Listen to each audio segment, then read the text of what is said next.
Our next guest is already receiving some outside pressure to vote against the measure. This from Congressman Matt Gaetz, the former congressman, to Dusty Johnson. Hey, Dusty, you voted for the CR, and look who's joining us now, Congressman Dusty Johnson, Republican from South Dakota. Hello, Congressman. I see you smiling. Mike Johnson walked you into this thing. Donald Trump is trying to walk you out of it. Do you still have the faith and trust and confidence of the House Speaker? Listen, the deal that everybody's talking about, this 1,500-page deal, that's dead. We're clearly not going to be voting on that. I do think Mike Johnson is going to end up cutting a pretty good deal on a much skinnier CR. There is clearly a lot more comfort on that front. And I think Donald Trump is right to try to bring the debt ceiling conversation in. Listen, I You think he's right? So Congressman, yeah, so raising the debt ceiling in English is spend more money. It's the legal approval. No. It brings more debt in. No. It allows for more debt. You have to look at this as a leverage point. There are times when Republicans use the debt ceiling as a leverage point, and that can be good to reduce spending. There are times that Democrats use the debt ceiling as a leverage point. So here's what Donald Trump is saying. And Republicans go crazy when Democrats do it, and you're talking about doing the same thing now. No, let's be clear. The other side always goes crazy. Anytime that side tries to use leverage, that's what you got it. We just have to stop with the outrage and instead clinically look at this and say Donald Trump is trying to remove a leverage point for Democrats. It's a brilliant play by him. Now, listen, Americans know that this government is too big, it's too expensive, and it's too slow.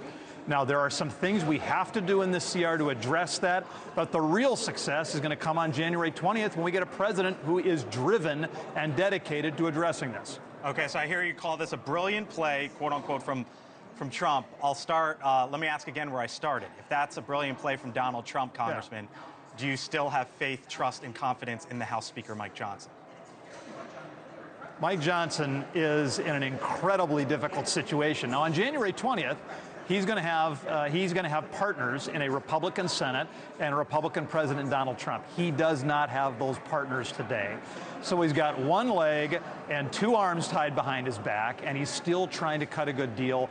I think he's going to, with the help of Donald Trump, ultimately get a good deal, but it's going to be messy between here and there. Elon Musk, Congressman, came out today and said, you know what, if you vote for this, vote them all out. No matter what the side, vote them all out. He also came out today and he basically said there should be, we shouldn't sort of handcuff Trump going forward on any sort of legislative, any laws going forward. Are you worried, Congressman, that Elon Musk could come out with any sort of threat on any sort of piece of legislation that he personally doesn't like? And I see you laughing because you know where I'm going with this, and potentially dump millions or tens of $millions on you or any member of Congress in your primary and say, get Dusty Johnson out or get whoever out? Any member of Congress who is going to vote running scared is a bad member of Congress. Listen, our oath of office is not to our own political future. At some point, we just got to go do the job and let the political chips fall where they may. Now, I'll say this. Elon Musk is brilliant. He is a disruptor in about 5 different industries. It is not bad to have brilliant people enter their ideas into the public square. Now, listen, are threats the best way to get good governance? I don't think so. But ultimately, we're going to have a better, stronger, more efficient American government 1 year from today, after Vivek and Elon and President Trump have had an opportunity to have us look at things in a fundamentally different way.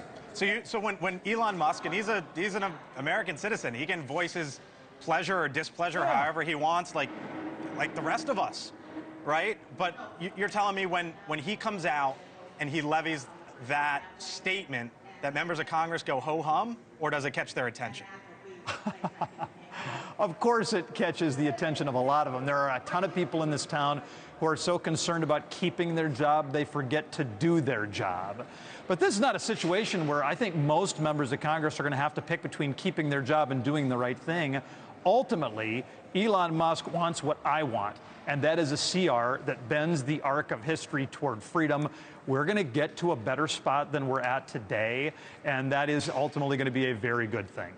Thank you for watching, and make sure you go to joinnn.com to find NewsNation on your television provider. And don't forget to click the red subscribe button below to get more of NewsNation's fact-driven, unbiased coverage.